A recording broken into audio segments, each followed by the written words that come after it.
Hello students, welcome back to Prepon. We are meeting after a good number of days. एक important announcement आपके लिए करना है। पिछले कई महीनों से मेरे पास काफ़ी सारी रिक्वेस्ट आई, आप लोगों के मैसेजेस आए कि हमको ज्योग्राफी के बारे में पढ़ना है, बेसिक कोर्स करा दीजिए। कुछ आप लोगों में से कुछ ने बोला आप पढ़ा दीजिए। ओब्वियसली मैं ज्योग्राफी नहीं पढ़ा सकता, मेरी समझ के बाहर है। आई वॉज ट्राइंग कि मुझको कोई अच्छे टीचर मिल जाएं जो आपके पर्सपेक्टिव में आपको समझा सकें। वो मुझे मिले हैं और मैं आपके लिए ज्योग्राफी का ये कोर्स शुरू कराने जा रहा हूँ। तो ये इंपॉर्टेंट अनाउंसमेंट आपके साथ में शेयर करना चाहता हूँ और बताने जा रहा हूँ कि हम लोग क्या क्या करने वाले हैं इस कोर्स के ज़रिए। जैसे आपको हिस्ट्री एंड पॉलिटी बहुत बेसिक लेवल पर हमने समझाई है और आपके एग्ज़ाम्स में बहुत फ़ायदा होता है, ऐसे मैसेजेस आज भी आते रहते हैं। हमारे YouTube पर आपको कमेंट सेक्शन में जाएंगे तो पढ़ने को मिल जाएगा हिस्ट्री पॉलिटी में कि हर एग्ज़ाम में आपको बहुत बेनिफिट होता है। ऐसी ही आशा करता हूँ और ऐसा ही हमने डिज़ाइन किया है ये कोर्स कि आपकी रिक्वायरमेंट फुलफिल हो। तो ज्योग्राफी, बेसिक ज्योग्राफी सीरीज़ है for UPSC and state PSC exams. जितने एग्जाम्स आप देते हैं उसमें आपके कंसेप्ट बिल्डिंग में और एडवांस ज्योग्राफी को समझने में ये कोर्स बहुत हेल्प करेगा। साथ साथ सबसे पहले ये बता दूं कि जैसे हिस्ट्री एंड पॉलिटी आपके लिए बिल्कुल फ्री वीडियोस रहे हैं, ऐसा ही ये है। इसकी कोई कॉस्ट नहीं होने वाली है, बहुत फ्री, बिल्कुल फ्री कोर्स है आपके लिए। कोर्स भी फ्री है और फ्लो भी बिल्कुल फ्री होगा। आप देखेंगे आपके ऐसे समझ में आएगा जैसे और चीजें आपने समझी हैं। बेस्ड ऑन एनसीईआरटी बुक्स बहुत इंपॉर्टेंट हैं। अगर एनसीईआरटीज आपने नहीं पढ़ी हैं तो आप समझ लीजिए कि आपने तैयारी यूपीएससी की शुरू की ही नहीं है। आपको यूट्यूब वीडियोस में आपके टीचर्स या आपके जो टॉपर्स हैं वो जो भी बताते रहें, वो एनसीईआरटी को जरूर इम्फेसाइज करेंगे, नहीं करेंगे तो आप मिसगाइडेड हैं। इसका मतलब चाहे वो हिस्ट्री पॉलिटी हो या ज्योग्राफी हो या इकोनॉमी हो या फिर सोसाइटी हो, अगर एनसीईआरटीज आपने नहीं पढ़ी हैं तो आपकी तैयारी शुरू नहीं हुई है, और एनसीईआरटीज आपने अच्छी तरह कवर कर ली हैं तो आपकी तैयारी हो गई है। मेरी बात को समझिए। एनसीईआरटी अगर आपने ठीक से पढ़ ली हैं, नोट्स बना लिए हैं बाकायदा और 5-6 बार रिवाइज कर लिया है तो आपकी तैयारी ज़्यादा से ज़्यादा हो गई है। उसे बस करंट अफेयर्स से इंटीग्रेट करना है। ये बहुत इंपॉर्टेंट बात मैं आपको बता रहा हूँ। तो ज्योग्राफी में जो कोर्स हम आपको कराने जा रहे हैं ये एनसीईआरटी बेस्ड है। हम बिल्कुल 6 से लेकर 12 तक एनसीईआरटीज आपको बिल्कुल शॉर्ट फॉर्म में समझाते हुए बताते जाएंगे। आपके टीचर रहेंगे मिस्टर राजकुमार, वो आपको बहुत आपकी भाषा में आपके तरीके से समझाएंगे। तो बेस्ड ऑन एनसीईआरटीज। और ख़ास बात यह है, ठीक जैसे 9:30 पे मेरे वीडियो लेक्चर्स अपलोड हो जाते थे, ऐसे ही 8 बजे हर दिन आपको ज्योग्राफी का एक वीडियो मिलेगा। और बिल्कुल स्केच से शुरू करेंगे कि बेसिक ज्योग्राफी होती क्या है। जितने नोवाइसेस हैं, जो लोग, नोवाइसेस का मतलब जो शुरू कर रहे हैं तैयारी, 12th के बाद हो या आप अंडर ग्रेजुएट हो या आप तैयारी शुरू कर चुके हैं, तो भी आपको बहुत फायदा होने वाला है इन वीडियोस से। तो हर दिन 8 बजे रात को कल से शुरू होगा। कल से हम इसको शुरू करने जा रहे हैं।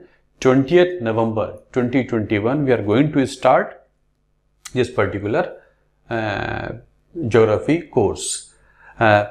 इससे पहले मैंने एक कोचिंग शुरू की थी पेबुलम IAS, उसको भी मैंने शुरू किया था 20th November 2014 को। तो वही 20th November डेट है, बड़ी इंपॉर्टेंट डेट है मेरे लिए। उसी डेट पर हम ये ज्योग्राफी का कोर्स शुरू करने जा रहे हैं। बाय द वे ये कोइंसिडेंस है। सबसे पहले हम लेंगे क्लास 6 की NCERT text book in geography class 6, the earth our habitat. अब यहां पर आपको आपके टीचर बेसिक कंसेप्ट बताना शुरू कर देंगे। आप कुछ भी नहीं जानते हैं तो आप समझना शुरू कर देंगे। Right from earth and the solar system, globe, motions of the earth, maps. आप में से बहुत से लोग ये जानते भी होंगे, लेकिन जो नहीं जानते हैं वो उसे समझेंगे और बेहतर तरीके से समझते चले जाएंगे। Major domains of the earth, major landforms, our country India, India climate, vegetation and wildlife. मतलब शुरू में तो आपको बेसिक ज्योग्राफी पता लगे कि बाद में इंडिया स्पेसिफिक थोड़ा इसमें बताया जाएगा। मतलब पतली सी एनसीईआरटी है, आराम से आपकी बेसिक डायमेंशंस कवर हो जाएंगी। जब हम ज्योग्राफी को उसके फंडामेंटल्स के तौर पे समझ लेंगे तो फिर हम 7th क्लास की एनसीईआरटी पे आ जाएंगे। आवर इन्वायरमेंट, वहां पर हमने कुछ फंडामेंटल समझे, और दूसरा इंपॉर्टेंट कंपोनेंट है हमारा एनवायरमेंट एंड इकोलॉजी। और आप आजकल देख ही रहे हैं इन्वायरमेंट कितना इंपॉर्टेंट हो गया है। ग्लासगो में मीटिंग हुई है, कॉन्फ्रेंस ऑफ पार्टीज 26, स्कॉटलैंड में ग्लासगो है, और वहां पर इंडिया ने भी बड़ी डेयरिंगली कमिट कर दिया है कि 2070 तक हम भी अपना नेट जीरो ले आएंगे, कार्बन न्यूट्रल कर देंगे। तो ये हम हमारे और वीडियोस में भी आप देखेंगे। इसका मतलब क्या है, सीओपी पे हमने काफ़ी सारे वीडियोस बनाए हैं जो आप प्रेपॉन यूट्यूब चैनल पे जाएंगे तो आपको मिल जाएंगे। तो अब इन्वायरमेंट बड़ा इंपॉर्टेंट हो जाता है। इन्वायरमेंट क्या है उसका बेसिक समझेंगे। Inside of our earth, our changing earth, air, water, natural vegetation and wildlife, ये हम देखेंगे। वाटर बहुत इंपॉर्टेंट है, वाटर स्कैर्सिटी होती जा रही है वर्ल्ड ओवर। आज ही अखबार में पढ़ेंगे तो बताया गया है कि जो यूनिट होता है पर कैपिटा अवेलेबिलिटी का, वो इंडिया के लिए 1400 कुछ है, और 1700 यूनिट से अगर पर कैपिटा अगर वाटर अवेलेबिलिटी है तो उस देश को वाटर डेफिशिएंट कहते हैं, और इंडिया काफ़ी समय से वाटर डेफिशिएंट है। और ख़ास बात यह है कि जितना वाटर अवेलेबल यूसेज हमारे देश में होता है उसमें 80% एग्रीकल्चर में इस्तेमाल हो जाता है। मतलब हमारे कंजम्पशन के लिए सिर्फ 20% है।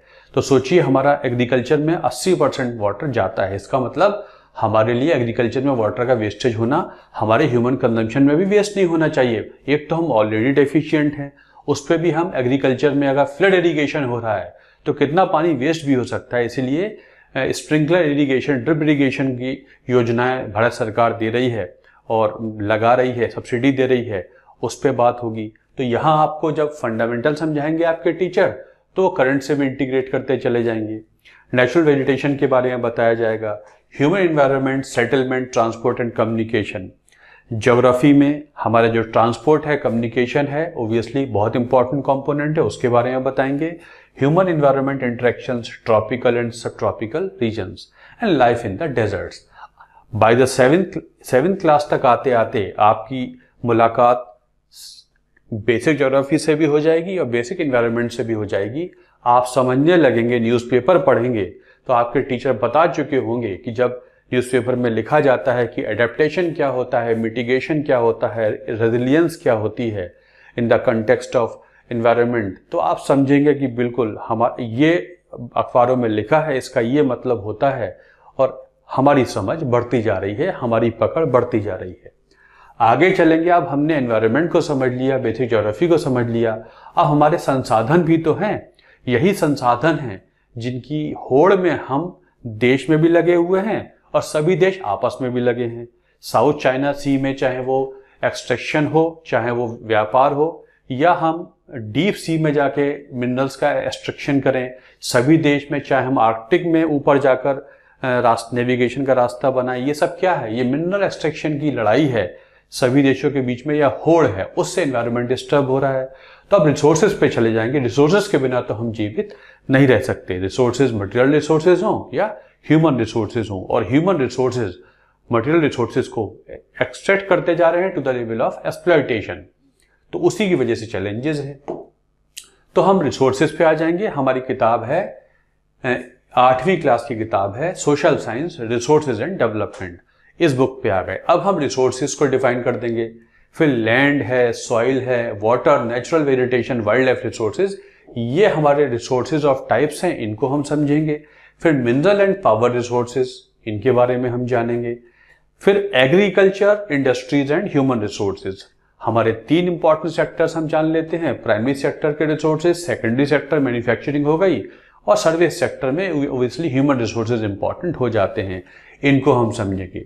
तो 8वीं क्लास तक आते आते हमारी बेसिक ज्योग्राफी के कंसेप्ट, चाहे वो बेसिक ज्योग्राफी हो, डेफिनेशंस हो, उनके कंसेप्ट हो, या हमारा एनवायरनमेंट इकोलॉजी हो, या रिसोर्सेज हो, इसका पर्सपेक्टिव हमारा डेवलप हो चुका होगा और तीनों एनसीईआरटीज हमारी बाकायदा कवर हो चुकी होंगी। अब इसी को जब हम थोड़ा सा ऊपर ले जाएंगे तो हम 9th-10th में पहुंच जाएंगे, लेकिन अभी तो हम बात करेंगे पूरे कंटेक्स्ट में। वो कंटेक्स्ट इंडिया का भी होगा, वर्ल्ड का भी होगा, लेकिन जब 9th-10th में पहुंचेंगे तो कंटेक्स्ट हमारा सिर्फ इंडिया का रह जाएगा। तो क्लास 9th की एनसीईआरटी का नाम है कंटेम्प्रेरी इंडिया 1, समकालीन Bharat in the context of geography. ये 1 है, पहली बुक है जिसमें हम भारत का साइज, लोकेशन मतलब इंडिया की फिजिकल ज्योग्राफी के बारे में जानेंगे। इंडिया का drainage system, climate, vegetation, wild life and population मतलब इसका जो फिजिकल ज्योग्राफी है उसके कंसेप्ट्स और उसकी जितनी भी बारीकियां हैं वो टीचर आपको बताएंगे। ये कवर करते ही हम फिर कंटेम्प्रेरी इंडिया 2 पे चले जाएंगे जो क्लास 10th की एनसीईआरटी है, और यहां पर फिर हम रिसोर्सेज पे आ जाएंगे। उसी का थोड़ा सा एडवांस वर्जन हो जाएगा, resources development, forest and wild life, water resources, agriculture, minerals and energy resources, manufacturing industries and life lines of national economy. मतलब यहाँ पर हम ट्रांसपोर्टेशन, कम्युनिकेशन, मैन्युफैक्चरिंग इंडस्ट्रीज हैं, कौन सी चीज़ कहाँ मिलती है, कौन से मिनरल्स कहाँ मिलते हैं, कोल कहाँ मिलता है, स्टील कहाँ बनती है, रिसोर्सेज कहाँ डेवलप होते हैं, उसी के हिसाब से सी पोर्ट्स या जो पोर्ट्स होते हैं उनका डेवलपमेंट किया जाता है ताकि ट्रांसपोर्टेशन कॉस्ट कम हो जाए। इस तरीके से ये सारा पर्सपेक्टिव टीचर आपके डेवलप करते चले जाएंगे। एग्रीकल्चर से बहुत सारे क्वेश्चंस एग्जाम में आ रहे हैं, बहुत बड़ा फोकस भी एग्रीकल्चर पर है, तो ये सब कवर हो जाएगा। तो by the time your teacher cover these 3 NCERTs of basic geography and 2 NCERTs in the context of India, contemporary India 1 and 2, आपकी ज्योग्राफी पूर्णतः कंप्लीटली कॉम्प्रिहेंसिवली कवर हो जाएगी और आपका ज्योग्राफी पे कमांड दिखने लगेगा। क्वेश्चंस आपके लिए चैलेंज होना बंद हो जाएंगे, रादर आप और क्वेश्चंस की भूख आपकी बढ़ती चली जाएगी। मैंने पढ़ लिया है, मुझको करने के लिए क्वेश्चंस चाहिए। इतना होने के बाद और ये जब हम करेंगे तो हमको लगभग 35 से 40 घंटे लग जाएंगे। कोशिश करेंगे कि ये कम से कम घंटों में एनसीईआरटीज कवर करा दी जाएं। ये फेज़ ख़त्म होते ही फिर हम अगले फेज़ पे बढ़ेंगे जो हमारा एडवांस फेज़ होगा। इसमें हम 11th-12th की किताबें करेंगे। तो पहली किताब fundamentals of physical geography for class 11th ये आ जाएगी। यहाँ पर बहुत कॉन्क्रीट कंसेप्ट्स आपके बनाए जाएंगे बट एडवांस लेवल पर। ये 11th क्लास की किताब है। यहाँ पर geography as a discipline, earth, landforms, climate, water and life of the earth, ये पूरा कंसेप्ट, ये थोड़ा एडवांस कंसेप्ट है, ये बनाया जाएगा। 11th क्लास की एनसीईआरटी है। अगर एडवांस जाना चाहते हैं तो इधर आएंगे और ऐसे क्वेश्चंस आने भी लगे हैं जो बहुत इंपॉर्टेंट है। ये कवर होगी 11th क्लास के लेवल पर, आपकी नॉलेज एडवांस लेवल पे चली जाएगी। जियोमॉर्फिक प्रोसेसेस क्या हैं, लैंड फॉर्म्स क्या हैं, इनका एवोल्यूशन कैसे हुआ है, composition and structure of atmosphere क्या है, सोलर रेडिएशन क्या है, हीट बैलेंस एंड टेम्परेचर क्या होता है। आपने अभी कोड रेड रिपोर्ट आई है, लैंसेट की रिपोर्ट आई है कोड रेड, और भी रिपोर्ट्स वगैरह आया करती हैं। इनको रिपोर्ट्स में आप देखेंगे कि कैसे हीट बैलेंस के चार्ट्स बना के दिखाए गए हैं कि हम अगर नहीं मानेंगे तो हम 2.7 डिग्री तक बढ़ा ले जाएंगे और हमको 1.5 तक रोकना है। तो ये सारी चीज़ें जो चार्ट्स हैं, डायग्राम्स हैं, उससे आपको समझाया जाएगा। World climate and climate change, ऐसे ही water, oceans, movements of ocean water. वो अब देखिए हरिकेन्स आया करते हैं, हम कितने ज़्यादा, ये अखबार में बताया जाता है इस साल में ही कितने सारे ये जो डिस्टर्बेंसेस होते हैं ओशंस के, ये सब आ जाया करते हैं। ये क्यों आ रहे हैं, इनकी ज्योग्राफी, इनकी फिज़िक्स आपको बताई जाएगी। तो ये 11th क्लास की एनसीईआरटी कवर हो जाएगी। फिर हम आगे बढ़ेंगे तो इंडिया फिजिकल इन्वायरमेंट, इस पे आ जाएंगे। अब इंडिया स्पेसिफिक है ये, इसी को एडवांस लेवल पर इंडिया के लोकेशन, स्ट्रक्चर, फिजियोग्राफी, इंडिया का drainage system, climate, vegetation and soils, India में कितने तरीके के सॉइल्स होते हैं, अर्थ पे अपर जो पोर्शन है, हिल्स वगैरह होते हैं वहाँ कौन सा है, मिडिल इंडिया में कौन सा है, ब्लैक सॉइल है तो ब्लैक सॉइल पे वेजिटेशन कौन सी हो सकती है, रेड सॉइल कौन सा होता है, आयरन मिलता है कहाँ पर, क्यों मिलता है, मिनरल रिसोर्सेज की और सॉइल की एक इंटीग्रेशन, कैसे टेम्परेचर और सॉइल और मिनरल्स का अवेलेबिलिटी कैसे कोरिलेट करते हैं आपस में, ये साइंस आपको टीचर समझाएंगे। नेचुरल हैजार्ड्स एंड डिजास्टर्स, ये आपको बहुत बड़े स्तर पर पढ़ाया जाएगा और डिजास्टर मैनेजमेंट तो अपने आप में एक टॉपिक है। ये कवर होगा। अगली एनसीईआरटी पे आएंगे तो fundamentals of human geography class 12th की है। हम 11th-12th की एनसीईआरटीज को डील कर रहे हैं यहाँ पर। Human geography, nature and scope, world population, distribution, population composition, human development, then primary activity, secondary, tertiary, वही मैंने आपको बताया। ये हमारा agriculture, manufacturing, service sector and transport and trade, economic geography की डायमेंशन डेवलप हो जाएगी।